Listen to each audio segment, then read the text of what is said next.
Hello అండి. ఈరోజు మంచి చామదుంపల పులుసు ఎలా చేసుకోవాలో చూసేద్దామా? మరి దానికోసం అయితే గిన్నె పెట్టేసుకొని అందులో ఆయిల్ వేసేసుకుందాము. ఆయిల్ వేడెక్కాక ముందుగా కొన్ని ఆవాలు, అలాగే మెంతులు, కరివేపాకు, పచ్చిమిరపకాయలు, ఉల్లిపాయలు వేసుకొని కొద్దిగా సాల్ట్ వేసుకొని ఉల్లిపాయలు బాగా వేగనివ్వాలన్నమాట.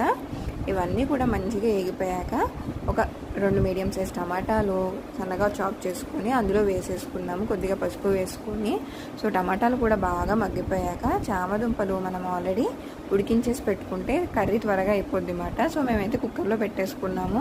ఒక 4 విజిల్స్ వచ్చేంత వరకు ఉడికించుకుంటే సరిపోతుంది. తర్వాత పీల్ ఆఫ్ చేసుకొని అవి ఇందులో వేసేసుకొని రుచికి సరిపడినంత కారము, ఇంకా సాల్ట్ తక్కువైతే సాల్ట్, అలాగే కొద్దిగా ధనియాల పొడి అన్నీ వేసుకొని మిక్స్ చేసేసుకుని చింతపండు పులుసు అందులో వేసుకొని మరిగించుకోవాలన్నమాట. కొద్దిగా కొత్తిమీర వేసుకొని పులుసు దగ్గర పడ్డాక ఇంకా కొంచెం కొత్తిమీర యాడ్ చేసుకొని స్టవ్ ఆఫ్ చేసుకుంటే ఎంతో టేస్టీగా ఉండే చామదుంపల పులుసు రెడీ. నచ్చితే లైక్ చేసి